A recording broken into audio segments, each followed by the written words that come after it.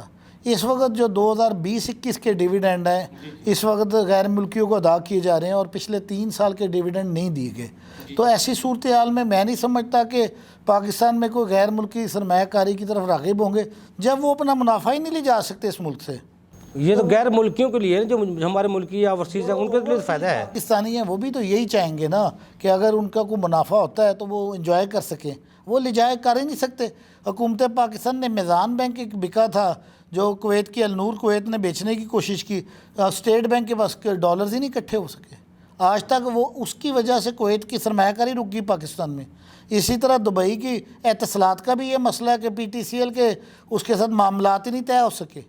تو جب تک یہ آپ ایک کنڈیوسیو انوائرمنٹ اس طرح کی بنانی پڑے گی جس میں ڈالر کی انفلو زیادہ ہو اور آؤٹ فلو کم ہو. نہیں عمر صاحب, یہ بھی مزاج تو ہے نا ہمارے ملک کا یا ہمارے کلچر کا. پی ٹی سی ایل اتنا زبردست ادارہ تھا جس کو پرائیویٹ کیا گیا, دیا گیا, جتنی ان کی سروس تھی وہ اس کو لوگ بھول گئے. جو کمپنی باہر سے کمپنیاں وہ منافع میں جا رہی ہیں. یہ آپ کو گزارش کر رہا ہوں کہ پی ٹی سی ایل کی تباہی کا سبب کیا ہے؟ اتصالات کو ہم نے بیچا.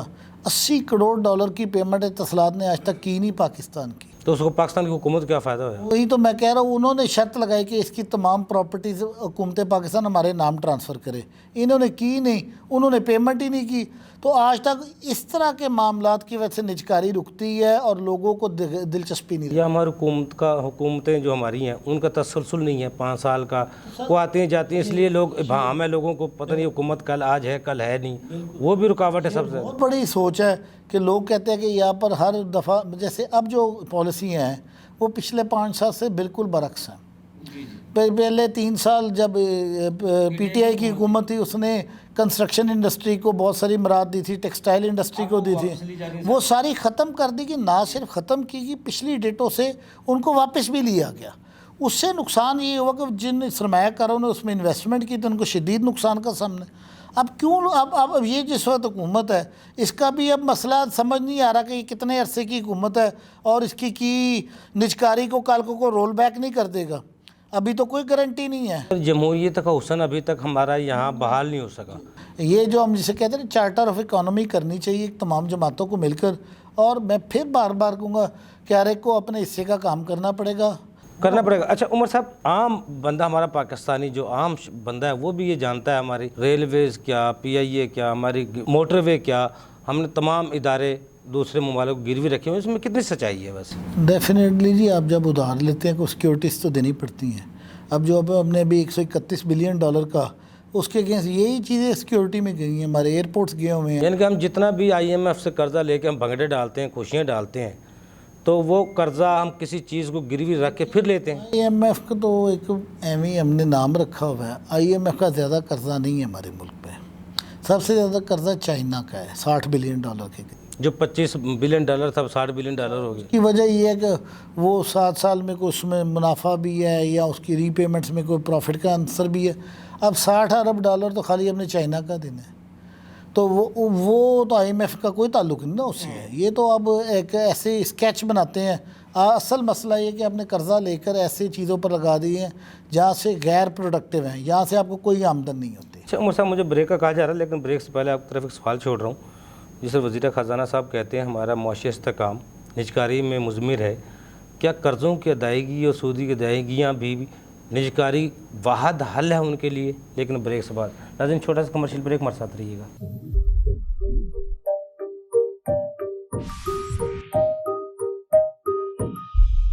ویلکم بیک ناظرین۔ جی عمر صاحب، سر آپ پوچھ رہے ہیں سوال کہ نجکاری واحد حل ہے یا نہیں؟ قرضوں کے انفیکٹ یہ حل ہی نہیں ہے، یہ حل ہی نہیں ہے بیسیکلی۔ یہ وزیر خزانہ صاحب کو پتہ نہیں، ماشاءاللہ بڑے پڑھے لکھے ہوں گے، بڑے سمجھدار ہیں۔ پاکستان کے قرضوں کی ادائیگی کا حل جب تک اپنی بیلنس آف پیمنٹس نہیں کریکٹ کریں گے نا، آپ کے قرضے نہیں ادا ہو سکتے۔ یا اپنا بجٹ درست نہیں کریں گے، بجٹ اس کو بیلنس آف پیمنٹ کا آپ کی ادائیگیوں کا توازن ہی کوئی نہیں ہے۔ جب تک آپ اپنی آمدن نہیں بڑھائیں گے، اپنے ایکسپورٹس نہیں بڑھائیں گے، اب آمدن تو نہیں بڑھ سکتی، عوام میں اور سکت نہیں ہے، آپ کو اخراجات آپ دن بدن بڑھاتے جا رہے ہیں۔ پاکستان کے بہت سارے وفاقی حکومت کو اپنا حجم کم کرنا پڑے گا، صوبائی حکومتوں کو اپنا حجم کم کرنا پڑے گا، ایون آپ کو اپنے ڈیفنس بجٹ میں بھی کٹ لگانا پڑے گا۔ لیکن وفاق کے پاس عمر صاحب ہے کیا؟ دیکھو، اگر 9,700 ارب کا اس دفعہ 787 ارب روپے کا تخمینہ لگایا جا رہا ہے جو سود کی ادائیگی اور قرضوں کی ادائیگی میں جائے گا، 9,000 تو ہمارے وہ آمدن نہیں ہے، تو آمدن سے زیادہ ہمارے جب قرضے ہو جائیں گے تو وفاق کے پاس بچے گا کیا؟ اس کے بعد NFC ایوارڈ بھی اس نے صوبوں کو دینے ہیں اور دفاعی وہ دینے، پھر اس کو اب میرے والی بات پر آپ پہنچ گئے ہیں کہ نجکاری سے کچھ بھی نہیں فائدہ ہوگا کیا کہ آپ یہ جو 9,400 ارب کے سود کی ادائیگی ہے نا، اور جو اپنا بجٹ ڈیفیسٹ ہے، آپ کیا کرتے ہیں؟ یہ جتنی نجکاری کے تھرو آپ کو کیپٹل ریسیٹس آتی ہیں نا، اس کو ریونیو شو کر کے اس کو خسارے کو پورا کرتے ہیں۔ آپ یہ کرتے جائیں گے، 2-3 سال بعد یہ ادارے بھی ختم ہو جائیں گے، پھر کیا کریں گے اس کے بعد؟ اور قرضے تو وہیں کھڑے رہ جائیں گے۔ آپ بیسیکلی پاکستان کو دیکھیں، باہر کی دنیا سے بات کرنی پڑے گی کہ جی ہم یہ جو قرضوں کے اوپر سود ہے نا، یہ آپ ہمیں 10 سال کے لیے مؤخر کریں، ہم سود نہیں دے سکتے۔ تو میں اب آپ کو مکمل اب حل کی بات کر رہا ہوں۔ آپ 10 سال کے لیے باہر کے ملکوں سے بات کریں، اپنے قرضوں کو ری شیڈیول کروائیں، اس کے 10 سال کے بعد ہم، اور اس کے ان 10 سال کے دوران اپنے جو کرنٹ اکاؤنٹ کا ڈیفیسٹ ہے اس کو ختم کریں۔ کم وقت میں آپ نے 45-50 بلین ڈالر سے زیادہ کی امپورٹ نہیں کرنی، اور ہر سال 5 بلین ڈالر کا ریزرو کریٹ کرنا ہے تاکہ 10 سال بعد ہم لوگوں کے قرضوں کی ادائیگی۔ اچھا عمر صاحب، میں نے ایک کتاب پڑھی، پرامن انقلاب، افتخار خان صاحب کی لکھی ہوئی تھی کتاب، جس میں انہوں نے بڑا حل سا دیا تھا آسان سا۔ اگر بجلی بھی آپ چاہتے ہیں نا 2 روپے کی یونٹ ہو جائے اور سستی بجلی ملے، تو اس کو پرائیویٹ لوگوں کو دے دیں، اپنی بجلی خود پیدا کریں، وہ کسی کو 1 روپے میں بیچیں، 2 روپے میں بیچیں، اس کے لمٹ رکھ دیں، تو پاکستان میں بجلی کی کمی نہیں ہوگی۔ جس طرح اب ہم IPPs کے جھگڑے میں پھنسا ہوا ہمارا ملک، اور پوری عوام اس کا خمیازہ بھگت رہی ہے، تو ایسے جس طرح بجلی کو وہ کہہ رہے تھے بجلی کو پرائیویٹ کر کے اپنے چھوٹے سے ڈیم بنائیں، چھوٹے سے ہوا پنکھوں کے ذریعے، پانی کے ذریعے، پن بجلی کے ذریعے پیدا کر کے لوگوں کو دیں۔ آپ نے وہ سسٹم دیکھیں، حکومت نے جب سولر کا انیشیٹو دیا لوگوں کو تو وہ سسٹم شروع ہو گیا۔ اس وقت 2000 میگا واٹ کے قریب لوگ خود بناتے ہیں۔ اب یہی میں آپ کو کہہ رہا ہوں، اب آ کر حکومت کو مصیبت پڑ گئی ہے کہ جی یہ تو بڑا ہمارے لیے ٹیکس کا لاس ہو جائے گا، یہ ہمارے پاس، ہم بجلی گھروں کو پیمنٹ کیسے کریں گے؟ یہ ساری زندگی ہمیں غلام اور محکوم بنانے والے جو معاہدے ہیں نا بجلی کے، وہ کیسے پورے ہوں گے؟ یعنی کہ آپ کی بات بالکل ٹھیک ہے کہ اگر ہر صوبے میں، ہر علاقے میں اس کے مقامی حساب کے، اگر صوبہ سرحد والے سارے لوگ اپنے فلوئنگ واٹر کے اوپر ٹربائنس لگا دیں، ہاں، تو وہ اپنا کرتے جائیں پروڈیوس، آپ کو مسئلہ ہی ختم ہو جائے گا۔ لیکن اب آپ صوبوں کو اختیارات دے دیں اپنے صوبوں، سر وہ افسر شاہی کی موت ہو جائے گی، بیوروکریسی ختم ہو جائے گی اس دن۔ وہ اپنی موت کو بچنے کے لیے آپ کے اوپر، اس کے اوپر بھی ٹیکس لگانا چاہتے ہیں۔ حالانکہ مجھے بتایا کہ اگر میں اپنے گھر میں ایک چیز استعمال کر رہا ہوں، اس کو میں سیلف کنزمپشن کر رہا ہوں، تو میں نے کس چیز کا ٹیکس دینا؟ ویسے حقوق تو بھی ہے، انسانی فنڈامنٹل رائٹس کے ہے بھی ہے، جو بندہ خود اپنا خرچہ کر کے پیدا کر رہا ہے اس کو دینے کی ضرورت کیا ہے؟ اس کو وہ تو کوئی اینڈ کنزیومر ہی نہیں ہے۔ یا آپ وہ تو پھر تو زبردستی ڈنڈے کے ذریعے، بھائی آپ نے کھانا کھانا ہے تو میرے ہوٹل سے کھانا ہے، نہیں تو نہیں کھانا۔ یہی اب ہو رہا ہے نا۔ یہ آپ کو میں بتاؤں، بجلی کا معاملہ تو جس طرف چل رہا ہے، اگر یہ چلنے دے نا سولر کو، تو پاکستان میں 1-1.5 سال میں 6-7 ہزار میگا واٹ تو سولر پہ چلا جائے گا۔ آپ کا مسئلہ حل ہو جائے گا. نہیں یہی تو کہہ رہے ہیں. وہ کہتے ہیں جی یہ لگنے سے وہ جو کیپیسٹی چارجز ہمیں دینے پڑتے ہیں جو ہم نے ظالمانہ معاہدے کر چکے ہوئے ہیں ان کے ہمیں پیسے کہاں سے پورے, وہ بھی ہم ان سے وصول کریں گے. بجٹ خسارے کو ختم کرنے کے لیے اور خسارے میں جانے والے اداروں کی پھر اہمیت کیا ہے؟ نہیں بجٹ خسارہ دیکھیں, یہی تو میں آپ کو کہہ رہا ہوں, بجٹ خسارہ جتنا ہے وہ ان اداروں کی وجہ سے نہیں ہے. وہ تو سود کی ان کا سب سے بڑا کنٹریبیوٹنگ فیکٹر سود کی پیمنٹس ہیں اور ساتھ فیڈرل حکومت اور ڈیفنس کی پیمنٹس ہیں. یہ 3 بڑے مدات ہیں. تو جو حکومت کے ادارے ہیں اگر ان کو نیٹ آف کیا جائے, میں یہ نہیں کہتا کہ پی آئی اے اور ریلوے کو نقصان میں چلنے دیے جائے, لیکن وہ اس معاملے میں کوئی اتنا قصوروار نہیں ہے, کوئی بجٹ خسارے کے اندر ان کو بڑا رول نہیں ہے. اچھا, جس طرح آپ کہہ رہے ہیں وہ پی ٹی سی ایل کے ادارے کی بتا رہے ہیں, آج تک وہ پیمنٹ نہیں ہو سکی. اگر یہ نجکاری کر کے اداروں کو دوسرے ملکوں کو دیتے ہیں, ڈالر لیتے ہیں, تو کیا اس سے ہمارے قرضے یا حکومتی پرافٹ یا آمدن میں کوئی فرق آئے گا؟ زیادہ بڑھے گی کہ ہم وہیں کے وہیں رہیں گے؟ نہیں دیکھیں, اس وقت جو آپ ریسنٹلی 24 کمپنیوں کی لسٹ دی ہے آپ نے, جو 24 ادارے آپ نے پرائیویٹائز کرنے جا رہے ہیں, ان 24 اداروں میں صرف پی آئی اے ایک ایسا ادارہ ہے جس کو آپ باقی تو آپ اپنے وہ ادارے پرائیویٹائز کرنے جا رہے ہیں جو کہ جن کے ایسٹس کی ایک ویلیو ہے. جیسے آپ اس میں فرسٹ وومن بینک بیچنے جا رہے ہیں, آپ اس میں پاکستان انجینئرنگ کمپنی بیچنے جا رہے ہیں, تو یہ تو اربوں خربوں روپے کے اثاثے ہیں ان کے اداروں کے. یہ تو کوئی ایک دفعہ بیچ لیں گے, کوئی 4 پیسے باہر سے آ بھی جائیں گے, لیکن وہ پھر بجٹ خسارے میں پیسے جس طرح 131 ارب ڈالر ہیں, 40,000 ارب کا تقریباً بنتا ہے. آمدن ہماری کتنی 9,000 ارب روپے کے قریب, وہ بھی سود میں چلی جائے گا. 24 کروڑ عوام کی محنت, اس پیسے کا جو پرافٹ تھا وہ تو صفر ہے. تو اس کا مطلب قرضہ آج تک جتنا ہم نے لیا ہے اس کے تو ہم سود بھی نہیں ادا کر سکتے. اس کا مطلب جو ہماری پرفارمنس ہے, ملک کی معیشت ہے, یا 24 کروڑ عوام کام کرنے والی ہے, اس کی اپنی کوئی محنت نہیں ہے, کوئی کچھ بھی, سب صفر پہ ہیں. صفر سے بھی نیچے. تو پھر ہمیں یہ فیصلہ پھر تو عمر صاحب کرنا چاہیے نا ہمیں. ہم نے کہاں کھڑے ہونا ہے؟ ہم نے زرعی ملک بننا ہے, انڈسٹریل بننا ہے, ہم نے قرضے لینے ہیں, قرضے اتارنے, ہمیں فیصلہ تو کرنا چاہیے نا. قرضہ جب ایک کوئی کمپنی لیتی ہے, وہ اگر وہ کمپنی قرضہ لے کر اس کے ساتھ سونے کی گاڑیاں خرید لے, اس کے ساتھ گھر بڑے بڑے بنا لے, تو وہ کمپنی تو لازمی ڈیفالٹ کر جائے گی. اس کا سود نہیں ادا کر, کیونکہ وہ جو ایسٹس ہے وہ پروڈکٹیو نہیں ہے. پاکستان از دا کلاسک ایگزامپل. پہلی بات تو یہ قرضہ ہم پر خرچ ہی نہیں ہوا, یہ چوری ہو کے باہر چلا گیا ہے. دوسری بات یہ ہے کہ یہ جو قرضہ ہے یہ جو لگا بھی ہے وہ بھی موٹر ویز اور نان پروڈکٹیو کاموں پر لگ گیا ہے, وہاں سے آمدنی کوئی نہیں ہوتی. اب اس کا سود کون اتارا؟ 76 سال میں ہم کو فخر سے کہہ سکتے ہیں یہ ادارہ حکومت نے قرض لے کے بنایا تھا, تو آج ہم منافع میں ہیں. کوئی بھی نہیں ہے, صفر. جتنے قرضے لیے گئے ہیں, جن مثلا بہت سارے قرضے آپ نے لیے تھے پاور پلانٹوں کے لیے, وہ سارے نقصان میں ہیں.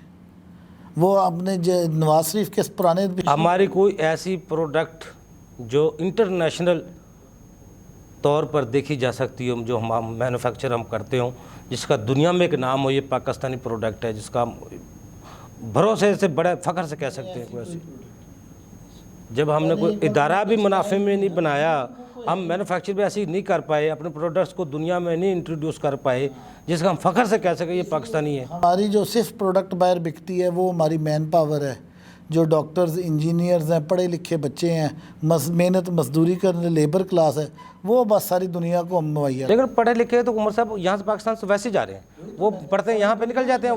وہ تو جن کے ہاتھ چلتا ہے وہ تو نکل جاتا ہے, اور جو عام بندہ ہے جو اپنا گھر کا سروائیول پورا نہیں کر سکتا وہ تو باہر نہیں جا سکتا. اس کو کوئی ملک ویلکم بھی نہیں کر رہا. آمدن بڑھانے کے لیے, جس کو ہم نجکاری کرنا چاہ رہے ہیں, آمدن بڑھانے کے لیے آمدن واقعی بڑھ جائے گی, یا ٹیکس ریفارمز کے ذریعے ہم اپنے آمدن کو بڑھا سکتے ہیں؟ نجکاری سے قطر نہیں بڑھے گی. میں بار بار پھر آمدن بڑھانے کے لیے ہمیں نجکاری یا ٹیکس ریفارم دو پہ فوکس کرنا چاہیے. ریفارم زیادہ بہتر نہیں, میرا خیال ہے. نجکاری تو ایک علیحدہ آپ پھر میں آپ کو بتا, آپ دو ٹاپ, نجکاری از ناٹ فار دی آمدن آف دا کنٹری. نجکاری تو ہونی ہے میرے قرضے اتارنے کے لیے. ناظر میں کہہ رہا ہوں جس طرح MCB ہے, جس طرح ہم نے اداروں کا تجربہ کیا ہے, اگر یہ اوورسیز پاکستانیوں یا پاکستانیوں سے جو ہمارے انویسٹر ہیں ان کو دے دیے جائیں اور ان سے معاہدہ کر لیا جائے آپ کا منافع میں حکومت کو آپ اتنا حصہ دیں گے یہ آپ چلائیں تو اس جو منافع آئے گا اس سے ہم قرضے دوسری چیزیں اتار سکتے ہیں. اچھا آپ کا آئیڈیا میرا پی آئی اے ایک ایسی چیز ہے جس کو سب سے پہلے اس میں ضرورت ہے کہ اس کو پرائیویٹ بجائے اس کے کہ حکومت اس وقت پی آئی اے کو کیسے اسٹرکچر کر رہی ہے. ایک پی آئی اے کی ڈیٹ والی کمپنی علیحدہ کر دی گئی ہے جس میں حکومت کا قرضہ اور اس کے نقصانات چلے جائیں گے. تو باقی جو ایک صاف ستھری کمپنی ہے وہ ہم بیچ رہے ہیں باہر کی دنیا کو, اس کا کیا مقصد ہے؟ اس سے بہتر نہیں ہے کہ ایک پرائیویٹ پبلک پارٹنرشپ کر لی جائے, لیکن اس پرائیویٹ پارٹنر کو کہا جائے کہ آپ نے اس میں 50 طیارے یا 100 طیارے لانے ہیں جس کے اندر ایک جن کو کیپیسٹی ہے. آپ دیکھیں صرف پی آئی اے اگر آج فل اپنی فلو میں آ جائے, یہ ایک واحد ادارہ پاکستان کو $25 بلین سال کے دے سکتا ہے. سے نہیں آپ چھوڑ دیں جی, آپ نے اتنا فورن ایکسچینج آنا ہے نیو یارک, لندن, جدہ, ریاض, دبئی میں جتنا پاکستانی وہ ٹریول کرے گا اس کے اوپر آپ کو فورن ایکسچینج آئے گا بے شمار. اس کے اندر میں آپ کو بتاؤں بلینز آف ڈالر کا فورن ایکسچینج لا سکتی کم. کیا موجودہ جو نجکاری ہے یہ SIFC کے زیر نگرانی ہو رہی ہے؟ ابھی تو انہی کا ایجنڈا ہے, انہی کے نیچے کی جا رہی ہے, لیکن میں یہی پھر کہوں گا SIFC سے بھی ریکویسٹ ہے کہ اگر نجکاری کا پیسہ آپ کے بجٹ خسارے کی نظر ہونا ہے تو آپ 3 سال اور نکال لیں گے, چوتھے سال میں پھر کیا بیچیں گے؟ بجٹ خسارہ ہی نہیں ختم کر رہے. ویسے آپ عمر صاحب نہیں سمجھتے SIFC کا جو کردار ہے ایز آف ڈوئنگ بزنس کے لیے ہونا چاہیے, ہماری اکنامکس پالیسیز کے لیے ہونا چاہیے, ہمارے بزنس ایکٹیویٹی کو فروغ دینے کے لیے ہونا چاہیے, ٹیکس ریفارمز کے لیے ہونا چاہیے, ٹیکس آمدن کو بڑھانے کے لیے ہونا چاہیے. ہاں بالکل اس کا اصل رول یہی ہونا چاہیے, لیکن وہ تو بیسیکلی اس وقت اس طرح لگ رہا ہے جیسے وہ بزنس اس کو کنٹرول کرنے کے لیے بنا لی ہے کہ جو ہر کاروبار کی اجازت وہاں سے لینی پڑے گی, اس کے بغیر کاروبار بھی نہیں کیا جاتا. موجودہ حالات میں نجکاری واحد حل ہے؟ نہیں, میں تو کہہ رہا ہوں آپ کو, میں بار بار کہہ رہا ہوں نجکاری حل ہی نہیں ہے. نجکاری کے ذریعے آپ اپنے قیمتی ایسٹس کو بجٹ خسارے کی نظر کر دیں گے. ہمیں سب سے پہلے بجٹ خسارے پر کام کرنا چاہیے. نجکاری بھی کریں لیکن بجٹ خسارے کے اندر اس کا رول یہ نہ ہو کہ ان کیپٹل ریسیٹس کو آپ ریونیو کنسیڈر کر اور ان کو بجٹ خسارے کی نظر کر دیں, تو پھر 3 سال بعد کیا بیچیں گے؟ پبلک پرائیویٹ پارٹنرشپ کا جس طرح ہم کہہ رہے تھے, اس کی کوئی نظیریں ہیں جس طرح آپ نے ملت ٹیکس اور بھی کوئی نظیریں ہیں جو حکومت کو قائل کرنے کے لیے ضروری ہیں؟ یہ پرپوزل جب ہم دیتے ہیں دیکھو ہم ایک کردار ادا کر رہے ہیں, کچھ چیزیں چلو ہم کسی کے ذریعے بھی کسی کے حال میں بھی نکل آئیں. پبلک پرائیویٹ پارٹنرشپ کی ہم نے بہت پہلے بھی بات کی تھی, آپ پھر کر رہے ہیں بات. میں آپ کو بار کہوں گا پاکستان اسٹیل مل کو پرائیویٹ پبلک پارٹنرشپ میں بہترین چلایا جا سکتا ہے, اور وہ پاکستان کے تمام قرضوں کو اتارنے کے لیے اگر اسٹیل مل کو اسٹیبل کر لیں تو ہمارا پاکستان قرضہ ایک اسٹیل مل اتار سکتی ہے. میں نے دوستوں کی رپورٹ میں پڑھا جی پاکستان اسٹیل مل کا پوٹینشیل $35 بلین ہے. $35 بلین. تو اگر یہ اس کے پورے پوٹینشیل کو یوز کر لیا جائے تو میرا خیال ہے کہ یہ پاکستان کے قرضے اتارنے میں بڑا مددگار ہو سکتا ہے, بجائے اس کے کہ اتنے اچھے ایسٹ کو بیچ دیا جائے اور بعد میں وہ جو پرائیویٹ پارٹی ہے وہ یہ پیسہ کمائے. تو پھر تو وہ عوام کو سمجھانے کے لیے آسان حل جو نجکاری کی ہم عرصہ دراز سے ہماری حکومتیں بات کرتی آ رہی ہیں لیکن کر نہیں سکی, کچھ نہ کچھ رکاوٹیں بن جاتی ہیں, کوئی یونین رکاوٹیں بن جاتی ہیں, کوئی اداروں میں جو ایسوسیشن بنی ہوتی ہیں وہ رکاوٹیں بن جاتی ہیں, ملازمی سراپا احتجاج ہو جاتے ہیں. تو آپ کیا سمجھتے ہیں ایسے حالات میں پھر کیا ممکن ہے؟ آپ کو میں بتاؤں ایک تو یہ رکاوٹیں ہیں, لیکن ایک چیز آپ یاد رکھیں کہ آپ کو اچھی پرائس اس وقت نہیں ملے گی. کسی بھی مثلا پی آئی ہے اگر آپ اس کو ساری ریسٹرکچرنگ کرنے کے بعد اس کو بیچنے میں کامیاب بھی ہوگی تو آپ کو پیسے بھی کچھ بھی نہیں ملنا. وہ اس کا جو $3 بلین کا لاس ہے وہ آپ اپنی بکس پہ لینا چاہتے ہیں, تو اس کے بعد اس کا کیا فائدہ رہ جانا اس نے؟ پھر تو عوام کو اندھیرے میں جان بوجھ کے رکھا جا رہا ہے. پھر مفاد جن کے حکومتی اپنے مفاد ہیں, پھر وہ اپنے مفادات کو مد نظر رکھتے ہیں, اس ملک کی مفادات میں تو نہیں ہے. اصل میں ملکی مفاد کو تو مجھے لگتا ہے آپ کو دیکھتے ہی نہیں ہے. اگر ملکی مفاد کو دیکھ رہے ہوتے آپ اتنا رو رہے ہیں جی ہم ڈالر شارٹ ہیں, آپ نے $1.25 بلین کی یا $1 بلین کی گندم امپورٹ کر لی, آپ کا اتنا مہنگا وہ فورن ایکسچینج ضرورت تھا, اور جب آپ کی اپنا فصل آنے والی تھی کوئی مجھے بتائے مفاد کے علاوہ یہ کیا تھا کام؟ یہ کسی کا ویسٹڈ انٹرسٹ تھا, مجھے نہیں پتا کس کا تھا, لیکن تھا تو کسی کا ویسٹڈ انٹرسٹ. یہ تو دیہڑی والی بات ہی ہوگی. آپ اتنے غدار, میں غدار کا لفظ ذرا پھر نہیں ہے میں یوز کرنا, چاہتا ہوں ہم اپنے ملک کے اتنے خلاف ہو گئے ہیں کہ اپنا وہ چھوٹے چھوٹے میں اپنی ذاتی دیہڑی کے لیے وہ ملک تباہ کرنے چل رہا عمر صاحب دیکھو، عوام معصوم ہوتی ہے، عوام کو ان چیزوں کا نہیں پتہ ہوتا ہم کتنا ہم نے قرضہ دینا ہے، ہم کتنا مقروض ہیں۔ عوام کے دو روٹی کے لیے بیچارے ترس رہے ہوتے ہیں، بجلی کے بلوں سے لوگ تنگ ہیں، ان کو پتہ نہیں تنخواہ دار پیشے کو میرا بل کتنا آنا ہے، میں نے جمع کتنا کروانا ہے، گھر کس طرح چلانا ہے۔ ایسے حالات میں اس ملک کے لیے پھر حل کیا ہے؟ ہم یہ میں کہہ رہا ہوں، اگر ہم اپنی آمدن کو بڑھانا چاہتے ہیں، اپنے قرضوں سے جان چھڑانا چاہتے ہیں، تو پھر اس کا حل ہم نے زراعت کی طرف فوکس کرنا چاہیے، یا ہم نے یہ نعرہ ہی غلط لگایا تھا زراعت کا، انڈسٹریل کی طرف جانا چاہیے؟ ہمیں زراعت پر تو بے شمار فوکس کرنا ہے، فوڈ باسکٹ تو بننا ہے، لیکن انڈسٹری کو بھی ہم نے لگانا ہے ملک میں۔ لیکن زراعت کا ملک ہے تو ہماری سوسائٹیاں جس طرح ایسے پیدا ہو رہی ہیں جیسے دنیا میں آبادی پیدا ہوتی ہے، تو پھر ہمارا وہ زرعی ملک تو نہ رہ گیا۔ دیکھیے ساری دنیا میں نا اپنی زراعت کو تحفظ دیا جاتا ہے، انڈیا میں بھی، میں انڈیا اس لیے کہتا ہوں اس کی ہمارے، اب خیر اس کی بھی مثال ہمارے والی نہیں رہی کہ وہ بہت ترقی کر گئی، لیکن جس طرح پیچھے سیلاب پاکستان میں آیا تھا، جس کو مصنوعی سیلاب کہا جا رہا تھا، لوگوں نے بعد میں بتایا بھی، جس کا تخمینہ بھی آج تک ہم نہیں لگا سکے، اور جس طرح وہ گلیشیئر پھٹے، یہ اب ماحولیات کا جتنا پاکستان پر اثر ہو رہا ہے، تو پھر تو یہ ہمارا آنے والا مستقبل پاکستان کا وہ تو روشن نظر نہیں آ رہا، آنے والی نسلیں تو ہماری تباہ ہو جائیں گی۔ اصل میں ابھی ہمیں کو بند باندھنے ہیں نا، ہمیں کو پلاننگ کرنی ہے، ہم پلاننگ کرنے کے موڈ میں ہی نہیں ہیں۔ ہم کو میں نے بتایا نا کہ آپ قرضے صرف 10 سال کے لیے مؤخر کرائیں، اپنے foreign exchange balance of payments کو بہتر کریں، اور اس کو بجٹ خسارے کے ذریعے نہیں پورا قرضے یا سود کی ادائیگی یا مؤخر کروانے کے لیے کہ ہم ملک ہمارا ڈیفالٹ میں چلا جائے گا؟ ڈیفالٹ کے علاوہ بھی تو آپ جا کر نیگوشیٹ کریں نا اپنے ڈونرز کے ساتھ۔ تو جیسے ہمارے اداروں جن سے آئی پیز ہیں، جس طرح معاہدے، یہ ریوزٹ نہیں ہو سکتے، ان سے دوبارہ نہیں ہو سکتا معاملہ؟ وابڈا کہتا ہے میں بجلی سستی دینے کے لیے تیار ہوں، پھر ہم کیوں دوسروں کے پاس آئی پی پیز کو ہم نے بٹایا ہوا ہے؟ وابڈا کے تو نعرے کھوکھلے ہیں، بات یہ کہ آئی پی پیز کا جتنے معاہدے ہیں نا وہ سرین ٹھیک نہیں ہے۔ میں پھر وہی بات ہے، میں فراڈ کا لفظ نہیں استعمال کروں، زیادہ سخت ہو جاتا ہے۔ بجٹ آنے والا ہے عمر صاحب، کیا تجویز کیا کہتے ہیں کہ آپ آنے والا جو بجٹ ہے اس میں نئے ٹیکسز لگیں گے، اور جیسے ایسے ایسر کی بھرمار ہے، کیا سمجھ رہے ہیں آپ بجٹ کو؟ سر نئے ٹیکسز کی تو جہاں تک بات ہے وہ بجٹ کے علاوہ بھی حکومت لگا سکتی ہے، وہ نیا ایس آر او لاتی ہے، نئے نئے سیکٹرز کو ٹیکس کر دیتی ہے، کوئی پوچھنے والا ہی نہیں۔ بجٹ تو ایک ایویں جس کو کہتے ہیں نا کہ وہ آپ کو آئی واشر ہے آپ کا، وہ اس مرتبہ بجٹ میں بھی دیکھتے ہیں۔ عمر صاحب آخر میں پاکستان کے روشن مستقبل کے لیے ہم نے پاکستان کو انڈسٹریل بنانا ہے، زراعت کا ملک بنانا ہے، یا نجکاری یا ٹیکس ریفارم؟ نہیں، ہمیں ٹیکس ریفارمس تو ضرور کرنے ہیں، ہمیں اپنی آمدن بڑھانی ہے، ساتھ ہمیں اپنی انڈسٹری کو بھی پروٹیکٹ کرنا ہے، گروتھ دینی ہے، زراعت کو بھی گروتھ دینی ہے۔ جہاں تک قرضوں کا معاملہ ہے اس میں ہمیں دنیا کو بتانا پڑے گا کہ یہ اگر آپ ہمارے پر سود خوری ہمارے پر جاری رکھیں گے تو تباہی کے علاوہ ہمارے پاس کوئی ضرورت صورت ہے۔ عمر اقبال خان صاحب آپ کو بہت شکریہ، ناظرین ہمارے ایکسپرٹ کی آپ نے گفتگو سنی۔ سود کی ادائیگیاں اور قرضوں کی ادائیگیاں سب سے بڑا مشکل مرحلہ یہ ہے حکومت کے لیے، جس کے لیے بار بار قرضہ لینا پڑتا ہے، لیکن حکومتیں مذاکرات کر سکتی ہیں، ڈائلاگ کا دروازہ ہمیشہ کھلا رہتا ہے۔ 10 سال کے لیے نہیں، 5 سال کے لیے ایسی کوئی پالیسیاں بنائیں، ایسا سٹرکچر تیار کریں، ایسے قوانین بنائیں، ایسے ٹیکس ریفارمز لائیں جس سے ہم اپنی آمدن کو اخراجات سے زیادہ کر سکیں، تاکہ ہمیں قرضوں کی ضرورت نہ پڑے۔ اگلے پروگرام تک کے لیے کو اجازت دیجیے۔ اللہ حافظ۔ پاکستان زندہ باد۔